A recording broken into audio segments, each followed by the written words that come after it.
Liberalization. Changes in export-import and trade and investment policy. The trade policy reforms in 1991 seem to have been guided mainly by the concerns over globalization of the Indian economy, improving competitiveness of its industry, and adverse balance of payments situation.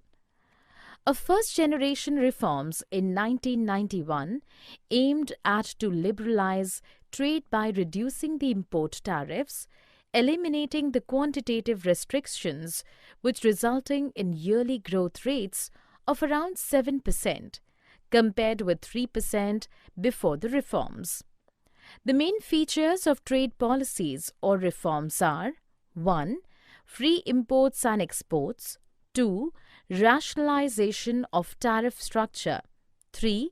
Initiation of trading houses, 4. Special economic zones, 5.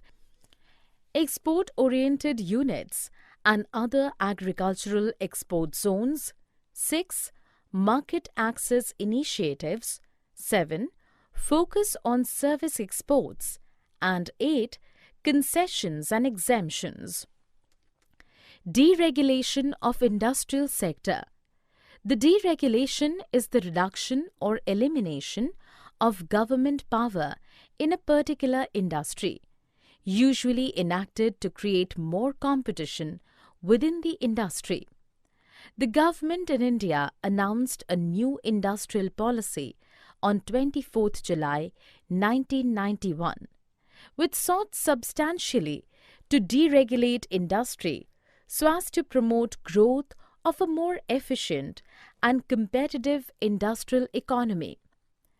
Tax reform and trade and foreign exchange reforms. Before 1991, India's overall tax structure had been broadly inefficient and quite inequitable. By international standards, the income tax rates had been high, and there was no VAT at the central level, except on a selective basis from the mid-1980s. The impact of economic reforms on foreign exchange reserves has grown faster in post-reform period. India's forex reserves become 7th largest in the world at the end of 2002. The high level of foreign exchange reserves has given rise to a suggestion in some quarters that this can be used to finance infrastructure projects. For more such videos on all subjects, practice questions, and a lot more, download iPrep and learn unlimited.